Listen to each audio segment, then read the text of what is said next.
오늘은 성경을 통해서 좀 진짜를 확인해 보는 시간이 되면 좋겠습니다. 우리가 늘 사모하는 복 얘기하는데 성경이 말하는 진짜 복이 뭔가 꼭 여러분들에게 좀 확인시켜 드리고 싶습니다. 그래서 여러분들이 가지고 있는 편견, 여러분들이 살아오면서 여러분 안에 만들어진 자기 신념을 내려놓고 정직하게 하나님이 말씀하시는 것을 고민하고 생각하는 시간이 되기를 소원합니다. 자, 이 성경 안에는 복의 이야기로 가득 차 있습니다. 성경은 복의 이야기로 가득 차 있습니다. 창세기 1장부터 이제 복이라는 단어가 등장하죠.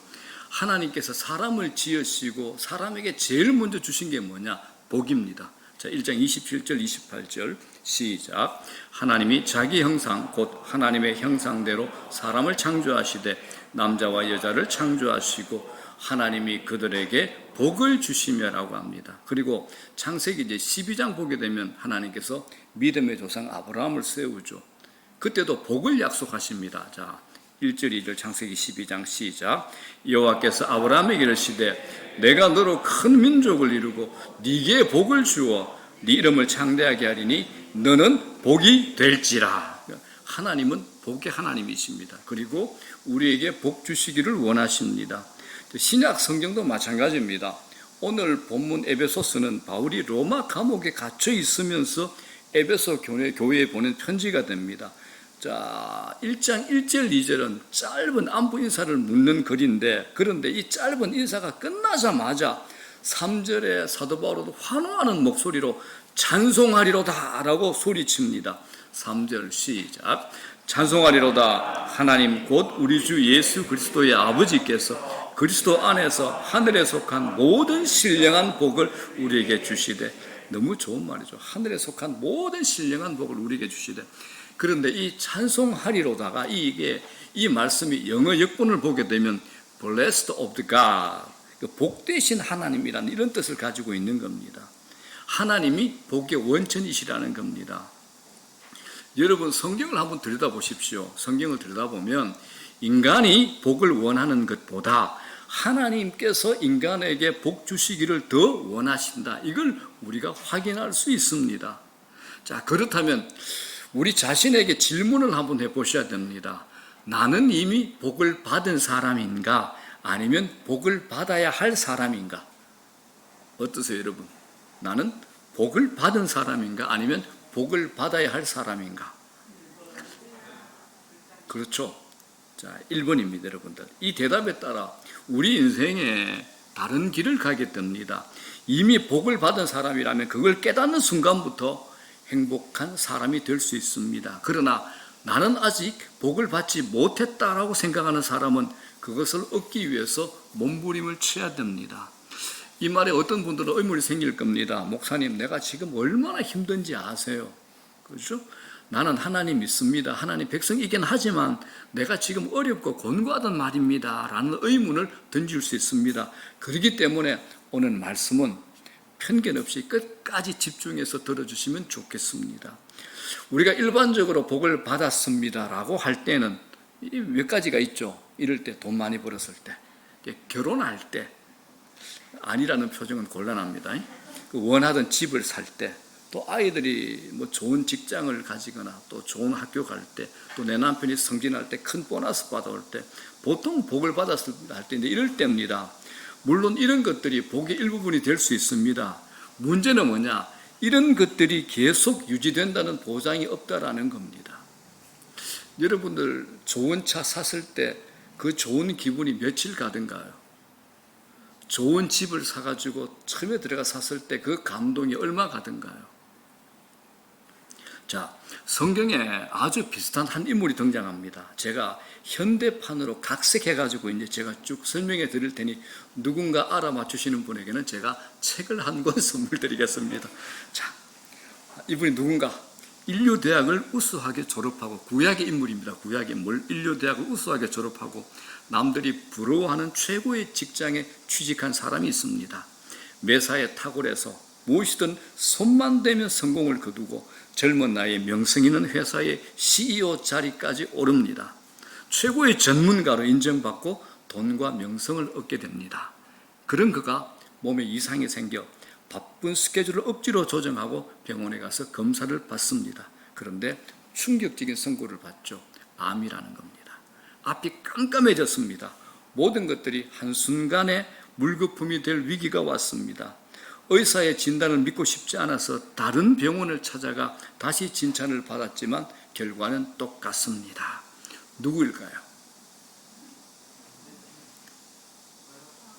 조금 내가 현대판으로 각색하다 보니까 여러분들 조금 추측이 어려울 수도 있지만은 아무도 없는 줄 알고 제가 그 책은 제가 갖겠습니다. 그죠?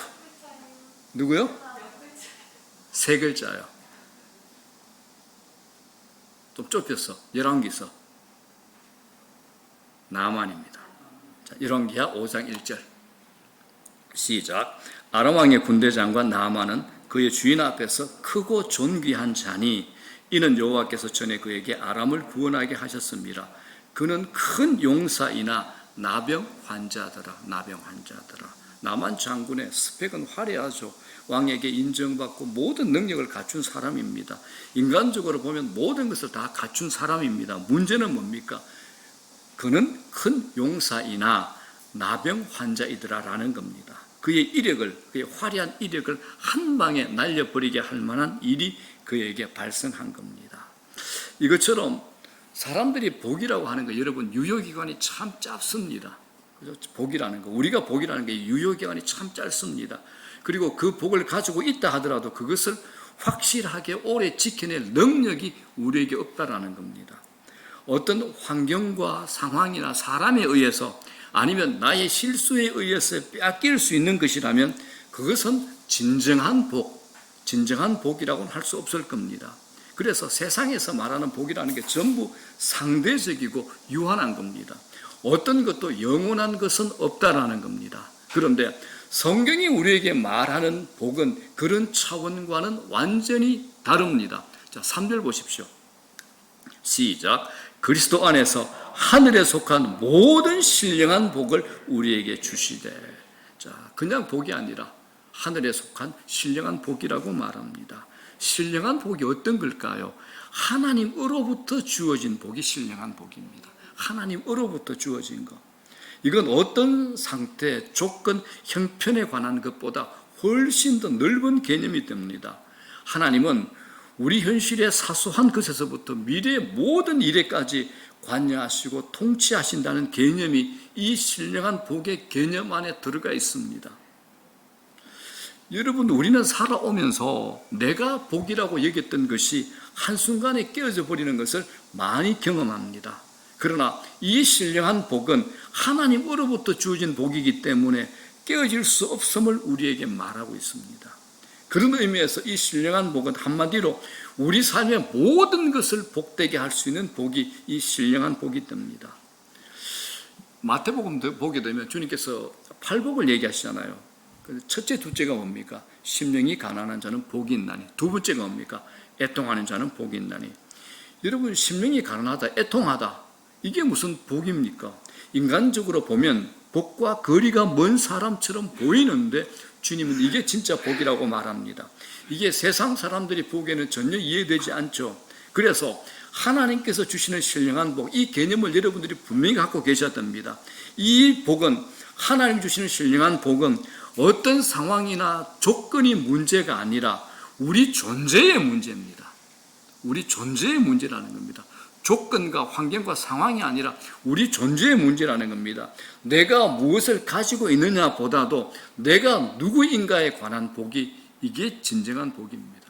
이게 성경이 말하는 복이 됩니다. 특별히 이건 내 정체성과 연결이 됩니다. 여러분 한번 생각해 보십시오. 내 삶이 내가 무엇을 가지고 있느냐, 이게 목적이요, 이게 최고의 자랑이 된다면 어딘가에는 나보다 많이 가진 사람, 어딘가에는 나보다 잘난 사람 얼마나 많겠습니까? 그들 앞에만 서면 내가 비굴해지고 열등감에 부들부들 떨면서 살게 될 겁니다. 아무리 내가 재정과 지위가 최상위 그룹에 있다 하더라도 내가 누구인가라는 정체성과 사명자 의식이 없다면 그 사람의 삶은 늘 벼랑 끝에 서 있는 아슬아슬한 삶이 되는 겁니다. 그래서 오늘 본문의 이 신령한 복이 뭐냐? 어떤 것에도 제한받지 않는 그리스도 안에서 주어진 겁니다. 그러므로 여러분, 진짜 복은 하나님으로부터 시작하여 하나님으로부터 끝납니다. 그래서 하나님과 연결되지 않는 복은 복이 아닙니다.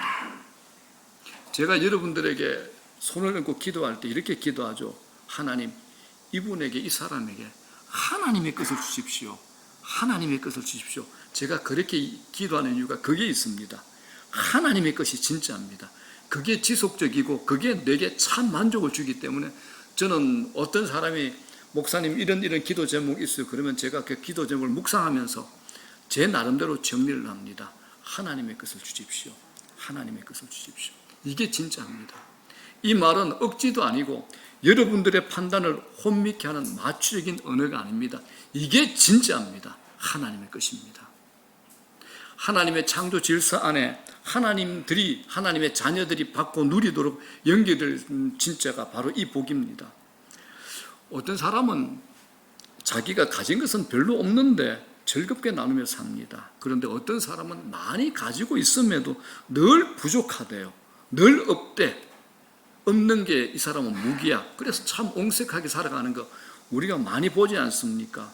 이건 가진 것에 적고 많으면 문제가 아니라 존재의 문제랍니다. 존재의 문제. 자, 여러분, 교도소하고 수도원 한번 비교해 보십시오. 교도소나 수도원 두 곳 다 모두 들어가면 마음대로 못 나옵니다. 수도원도 그렇습니다. 마음대로 함부로 못 나옵니다. 그런데 교도소 안에는 저주와 원망이 가득합니다. 그러나 수도원은 감사와 만족이 있습니다. 환경이나 조건의 문제가 아니라는 겁니다. 그래서 바울이 에베소서를 기록하면서 이미 자기가 받은 복이 얼마나 놀랍고 대단한가를 우리에게 선포하고 있는 겁니다. 자, 그렇다면 우리가 이미 받은 복이 어떤 것인가 구체적으로 한번 알아보겠습니다. 자, 4절 보겠습니다. 4절 시작. 곧 창세전에 그리스도 안에서 우리를 택하사 우리로 사랑 안에서 그 앞에 거룩하고 흠이 없게 하시라고. 이것이 우리가 붙잡아야 할 단어는 창세전에 우리를 택했다는 겁니다. 복이 뭐냐? 하나님으로부터 택함을 받은 겁니다. 반대가 뭘까요? 버림받음, 유기죠. 어떤 사람, 어떤 직장에서 버림받음이 아닙니다. 하나님으로부터의 버림받음이죠. 하나님께서 내버려 두시는 거. 이걸 영원한 유기라고 합니다. 어떤 불신자가 제게 이런 얘기를 했어요. 예수 믿으라 그랬더니 저는 하나님 모르겠어요. 내가 나중에 죽으면 하나님 만나더라도 할 말이 참 많아요. 이렇게 얘기를 해요. 왜요? 그랬더니 나는 하나님이 보이지도 않고 하나님이 믿어지지 않는데 어떻게 하냐고. 그래서 나는 하나님 못 믿겠다고 나중에 하나님 만나더라도 할 이야기 있다 그랬어요. 그래서 제가 성경을 펴서 좀 읽어보라 그랬어요. 로마서 1장의 19절 이렇게 얘기하죠. 성경은 시작. 이는 하나님을 알만한 것이 그들 속에 보임이라. 하나님께서 이를 그들에게 보이셨느니라. 하나님에 관해 알만한 것은 하나님께서 사람에게 밝히 보여주시기 때문에 이건 너무나 명백합니다. 이 말입니다. 쉬운 말로 하면. 자, 그래서 이렇게 얘기하죠. 20절 시작. 창세로부터 그의 보이지 아니하는 것들 곧 그의 영원하신 능력과 신성이 그가 만드신 만물에 분명히 보여 알려졌나니 그러므로 그들이 핑계하지 못할 것이니라. 이 말입니다. 쉬운 말로 하나님께서 세상을 창조하신 때부터 창조물을 통해서 그죠. 이 세상에서 모든 피조물, 특별히 대자연을 통해서 당신의 영원한 능력과 신성 같은 보이지 않는 특성을 이미 나타내 보이셨기 때문에 인간들은 보고 알 수 있다는 겁니다. 그러니 사람들로부터 핑계대지 말라는 겁니다. 자, 그런데 그럼에도 불구하고 사람들은 하나님을 무시하죠. 그런 사람들을 하나님께서 내버려 두신다는 겁니다. 하나님의 내버려 두심은 무관심이 아니라 최고의 저주가 됩니다. 28절 보십시오. 이렇게 얘기하죠. 시작. 또한 그들이 마음에 하나님 두기를 싫어하며 하나님께서 그들을 그 상실한 마음대로 내버려 두는 겁니다. 이건 무서운 말씀이죠. 저주입니다. 자, 여러분, 인간의 내면에는 버림받은 상처가 있습니다. 버림받은 자의 상처가 있죠. 존재론적인 불안이 있습니다. 왕따 있죠. 실현당했죠. 또 실직도 하죠. 관계 속에서 배반도 경험하죠. 이런 경험은 깊은 상처로 우리에게 남아 있습니다. 세상 안에서 선택받지 못한 것으로 상처가 많습니다. 그렇기 때문에 택함을 받았다. 최고의 축복이 됩니다. 그런데 이 택함이 어떤 택함입니까? 그리스도 안에 있습니다. 그리스도 안에 있습니다. 하나님의 아들 예수 그리스도를 십자가에 매달아 죽이심으로 우리를 택하여서 건지셨다는 겁니다. 우리를 선택하셨다라는 겁니다. 이 선택도 무작위로 추첨하듯이 아무나 하나님께서 택하신 것이 아닙니다. 우리는 그냥 어쩌다가 신자가 된 게 아니라는 겁니다. 우리의 구원은 창세 전에, 이 우주가 만들어지기 전에 하나님께서 우리를 기뻐하심으로 우리를 예정하셨다라는 겁니다. 4절 보십시오. 시작. 곧 창세 전에 그리스도 안에서 우리를 택하사 우리로 사랑 안에서 그 앞에 거룩하고 흠이 없게 하시려고. 어마무시하지 않습니까? 창세 전에 하나님께서 나를 선택하셨답니다. 그래서 택함을 받았다는 게 아주 참 복된 의미가 있습니다. 여러분, 택함을 받았다, 이건 소속의 의미가 있죠. 지금 우리나라에서 제일 핫한 축구 선수가 누굽니까? 손흥민 씨죠, 그죠? 토트넘이라는 구단에 속해 있습니다. 훌륭한 선수지만 만약 손흥민이라는 선수가 유럽의 유명한 구단에 들지 않았다면 그의 인생 스토리는 달랐을 겁니다. 축구 선수에게 소속팀은 너무나 중요합니다.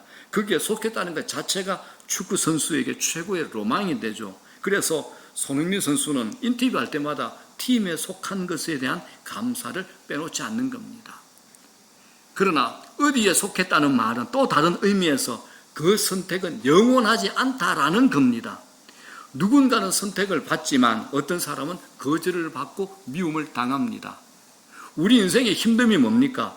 이 선택과 거절 사이를 왔다 갔다 하는 것, 이것 때문에 우리 인생이 힘든 거 아닙니까? 그러나 하나님으로부터 받은 이 선택은 다릅니다. 우리가 하나님에게 속한 자가 되었다는 말은 내 행위와 내 노력과 내 열심이 아니라 하나님께서 자의적으로 그리스도 안에서 창세 전에 나를 예정하셔서 선택하셨다라는 겁니다. 성경은 이렇게 얘기합니다. 내가 예수 믿겠다라고 결정도 하기 전에 하나님은 이미 우리를 선택해 주셨다라고 분명히 얘기합니다. 그건 내 조건이나 어떤 상황에 흔들릴 수 있는 것이 아니기 때문에 이 선택을 성경은 복이라고 얘기를 합니다. 그런데 우리가 신앙생활을 하다 보면 도덕적 우월감에 빠질 때가 있습니다. 나는 꽤 괜찮은 사람이라서 하나님이 나를 선택하신 게 분명한 것 같아. 이렇게 이제 도덕적 우월감에 빠질 때가 있죠. 우리가 때로는 다른 사람에게 손가락질 할 때가 있는데 사실 그 사람과 우리는 별 차이가 없습니다. 사람은 모두가 죄인입니다. 차이가 있다면 제가 잘 쓰는 표현이 있죠. 교도소에 있는 사람은 들킨 죄인, 교도소 밖에 있는 나는 안 들킨 죄인, 이 차이입니다.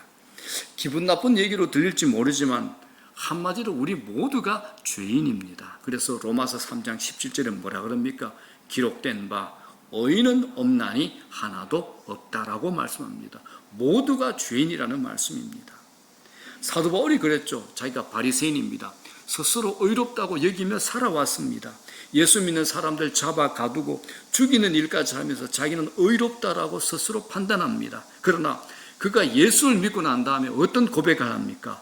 오호라, 나는 죄인 중에 괴수로다. 이런 고백을 합니다. 나는 죄인 중에 괴수로다. 이 표현은 원어로 보면 현재 시제로 기록되어 있습니다. 과거의 죄수로 끝난 게 아니라 지금도 여전히 죄인 중에 괴수로 타락할 가능성을 가진 죄인이라는 사도 바울 자신의 고백입니다. 우리도 여러분들 성령께서 우리 죄를 깨우쳐 주시면 다른 사람의 죄와 비교할 엄두를 못 낼 정도로 내가 가장 큰 죄인이라는 것을 알게 됩니다. 여러분 아시죠? 참회록을 누가 쓰나요? 사실은 도둑놈이나 강도들이 써야죠. 죄 많이 짓는 사람. 그런데 누가 쓰나요? 성자들이 쓰는 겁니다. 참회록을.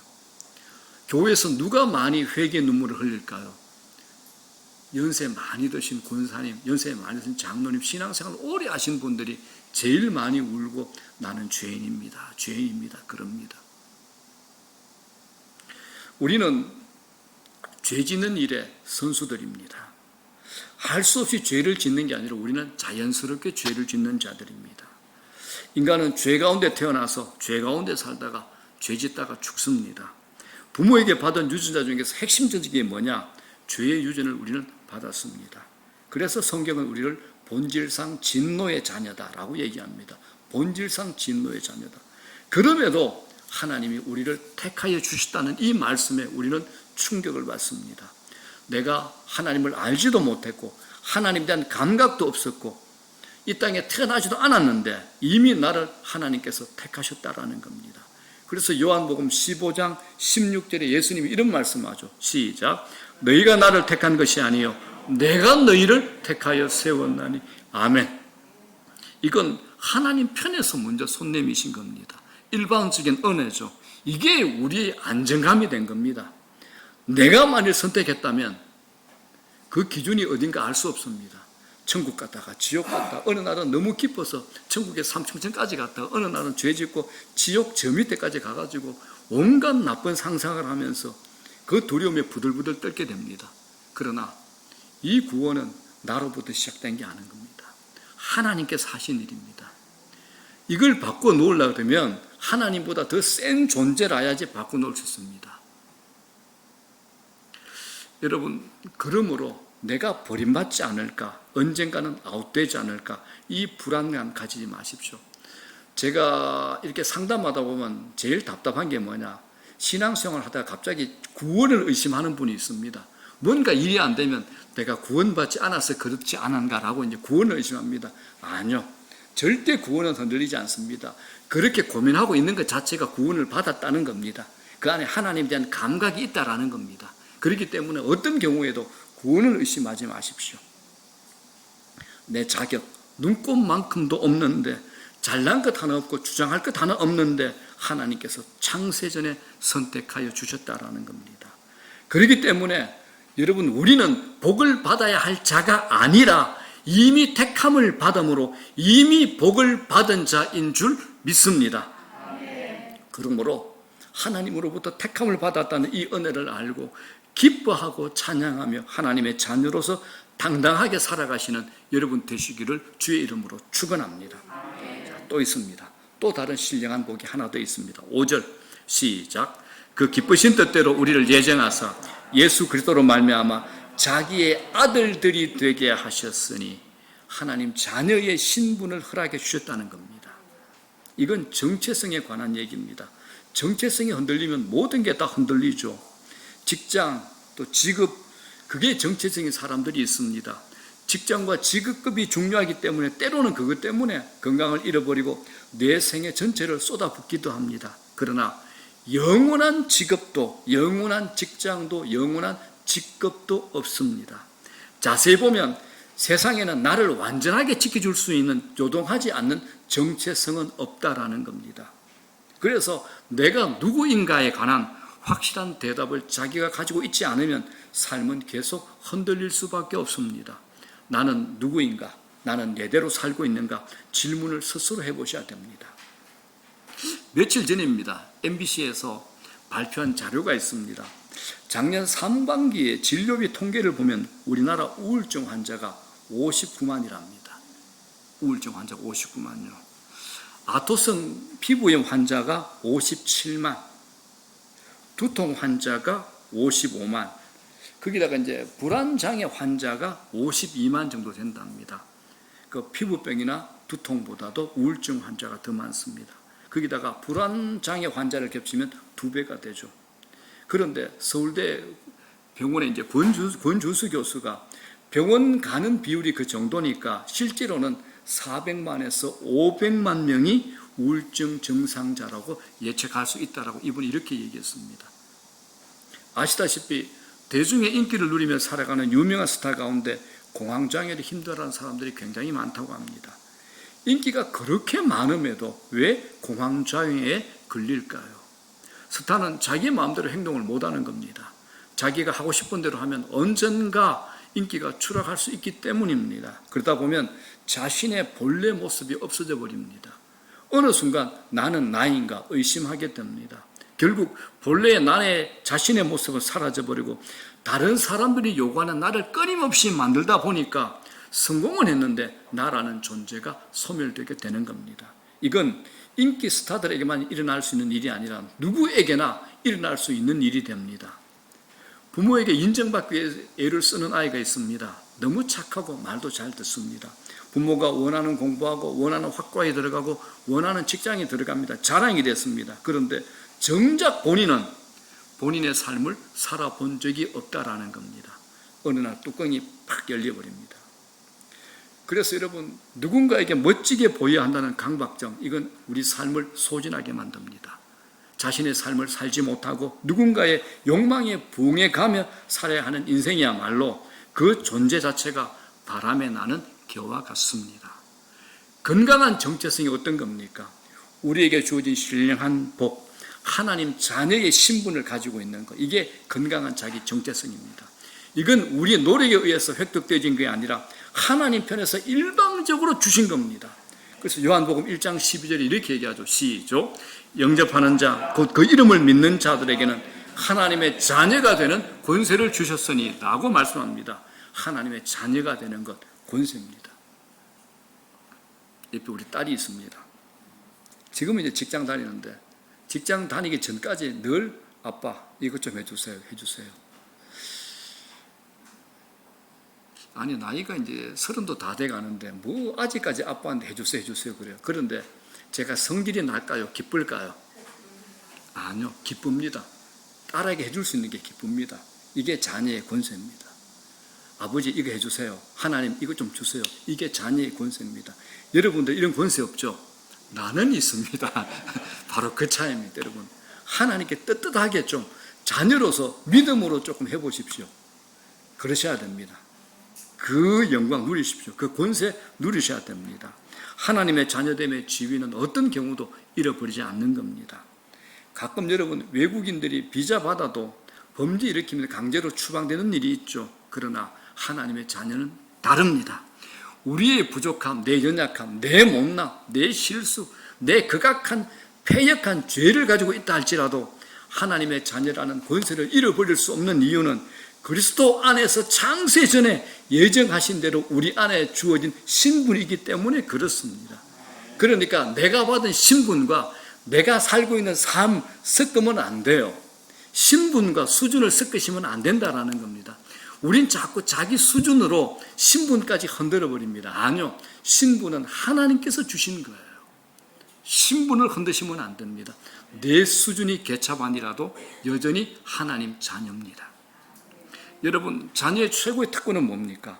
아버지가 가진 것을 함께 누리는 겁니다. 아버지가 가지는 것 함께 누리는 겁니다. 여러분, 이런 확신이 있나요? 우리 아버지 부자인데, 말이 아니라 여러분, 정말 우리 아버지 부자인데, 아버지께 가득이 있는데 저게 내 건데, 성경에 나와 있잖아요. 로마서 8장에 상속자, 내 건데. 그런 믿음이 있습니까, 여러분? 모두들 제자 훈련을 좀 받으시면 좋겠습니다. 여러분, 자녀가 된다는 것은 단순히 신분의 변화만을 말하지 않습니다. 삶 전체에 영향을 끼친다는 겁니다. 우리가 세상에 살면서 힘든 것 중에 하나가 자존심 지키는 겁니다. 자존심 짓밟히면 견디지 못하고 심하면 목숨까지 끊습니다. 그런데 자존심을 지키고 싶어도 지킬 수 없을 때가 더 많습니다. 별것 아닌 것 때문에 기분 상하고 열받을 때가 얼마나 많습니까? 그래서 어떤 사람들은 이 자존심 지키기 위해서 온 생의 모든 것을 다 쏟아붓는 사람이 있습니다. 그럼에도 그 자존심이 지켜지지 않을 때가 참 많습니다. 그러나 여러분, 이제 우리들은 하나님의 자녀됨의 영광을 붙들면 우리는 어디서나 당당할 수 있습니다. 그리스도 안에서 나는 누가 뭐래도 하나님의 자녀가 되는 겁니다. 그 확신이 주는 당당함이 우리 삶을 붙들고 있다면 우리는 복 있는 사람이 됩니다. 바울은 그래서 편지를 쓰면서 가장 첫 번째로 뭐라 그럽니까? 찬송하리로다. 지금 바울은 감옥에 있습니다. 그런데 기쁨이 넘쳐서 어쩔 줄 모르는 겁니다. 왜요? 복을 받은 자는 우울해하지 않습니다. 어떨까요? 내가 지금 감옥에 있어. 그런데 집에서 면회가 와서 여보 아버지가 남겨준 유산 100억짜리 유산이 드디어 발견됐어요. 그러면 감옥에 있는데 좋을까요? 나쁠까요? 이제 내가 한 달만 있으면 나가는데 얼마나 좋겠어요. 그때부터는 싱글벙글 웃고 다닐 겁니다. 여러분, 누가 찬송할 수 있습니까? 내가 받은 복이 무엇인가를 아는 사람은 찬송할 수 있습니다. 찬송은 내가 하는 것이지만 찬송을 부르게 하는 주체가 있습니다. 그래서 찬송은 내가 부른다라기보다는 내 안에서 빵 하고 터져 나오는 겁니다. 억지로 찬송할 수 있습니까? 억지로 부르면 힘듭니다. 내가 열심히 부르는 것과 내 영혼 안에서 터져 나오는 것은 다릅니다. 세상은 이런 노래를 부를 수 없습니다. 누가 우리를 찬송하게 하셨습니까? 바로 하나님이십니다. 그리고 이것은 우리를 창조하신 목적이 되기도 합니다. 자, 1장 12절 보십시오. 시작. 이는 우리가 그리스도 안에서 전부터 바라던 그의 영광의 찬송이 되게 하려 하심이라 라고 합니다. 찬송하는 것이 우리의 존재 목적이라는 겁니다. 왜 찬송을 부르는 자가 복된 자가 됩니까? 인간은 목적에 맞게 쓰여질 때 가장 기쁨이 넘칩니다.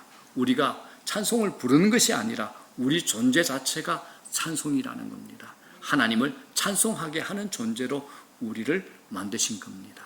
이 말은 하나님이 우리를 찬송하는 기계로 만드셨다는 거 아닙니다. 기쁨으로 찬송할 수 있겠다는 겁니다. 하나님은 우리가 찬송을 부르면 영광이 올라가시고 우리가 찬송 부르지 않으면 영광이 추락하시는 분이 아닙니다. 창세부터 영원까지 영광 중에 계신 분이 우리 하나님이십니다. 그렇다면 왜 우리로 하여금 찬송을 부르게 하실까요? 하나님을 찬양하는 일은 우리에게 더 중요한 의미가 있습니다. 찬양할 때 우리가 하나님과의 관계를 회복하게 되는 겁니다. 하나님을 높여드리는 찬송을 올려드리며 우리의 삶을 하나님께 초점 맞추게 될 때 우리의 삶의 모든 무질서가 해결되고 삶이 회복되는 역사가 일어난다는 겁니다. 자, 이제 말씀 정리합니다. 오늘을 보게 되면 오늘 이 말씀 3절부터 14절까지 한 문장으로 되어 있습니다. 한 문장입니다. 쉼표도 없이 계속 흐르는 겁니다. 그래서 바울은 3절부터 14절까지 기록할 때 숨도 쉬지 않고 정신없이 써내려간 겁니다. 우리가 받은 은혜가 얼마나 큰가에 대해서 감격에 겨워서 어쩔 줄 모르는 모습입니다. 그 감격이 우리에게도 넘쳐나기를 주의 이름으로 축원합니다. 그래서 저는 여러분들이 에베소서 1장 3절에서 5절까지는 누구라도 암송하면 좋겠습니다. 제가 여러분 만나서 그러면 이 말씀을 암송하시면 이제 화미교회 교원이 되는 겁니다. 자, 3절부터 5절. 자, 전체 한번 읽어보겠습니다. 믿음으로 시작.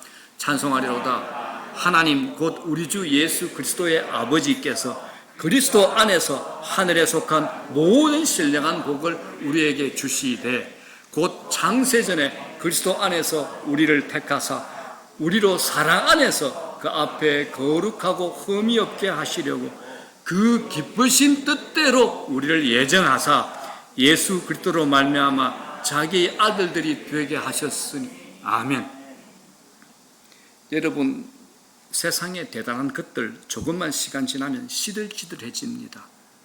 전도서의 솔로몬의 말처럼 해 아래 새 것 없습니다. 감탄하고 놀랍지만 잠깐입니다. 그러나 하나님 우리에게 주신 이 구원의 즐거움, 하나님께 주시는 것은 다릅니다. 신앙은 다른 게 아닙니다. 내 안에 구원이 얼마나 큰가를 알고 누리는 일입니다. 내가 받은 복의 의미를 아는 순간 우리는 행복한 사람이 됩니다. 우리는 죄인이었습니다. 죄인 중에 괴수였고 소망이 없는 자들이었습니다. 왜 내가 구원받았는지, 왜 나를 택해 주셨는지 알 길이 없습니다. 저도 전혀 모릅니다. 그러나 이 은혜를 깨닫게 될 때, 그 은혜에 깊이 빠져들게 될 때 우리가 하나님 안에서, 그리스도 안에서 살게 됩니다. 사도행전 보십시오. 누가 선교 가자, 헌금하자 이런 게 전혀 없습니다. 그런데 하나님의 은혜를 깨달은 자들, 구원받은 자들로 인해서 그냥 자연스럽게 흘러가는 겁니다. 누가 아프리카에 갈 수 있겠습니까? 누가 목숨 걸고 복음 위해서 오지로 나갈 수 있겠습니까? 하나님의 청량 없는 은혜를 깨달은 자들이 나갑니다. 인디안 선교에 못 바쳤던 선교사 데이비드 브레이너는 그리스도의 십자가 앞에 우리의 어떤 것도 희생이라고 말할 수 없다라고 말합니다. 우리가 받은 복은 기꺼이 즐거이 주를 위해 사는 것입니다. 그네에 찬송하는 자로 살아갈 수밖에 없는 겁니다. 여러분, 우리는 복을 받은 자입니까? 이미 복을 받은 자입니까? 예, 그렇습니다. 그렇습니다. 라는 고백이 우리 모두의 고백이 되기를 주님의 이름으로 축복합니다.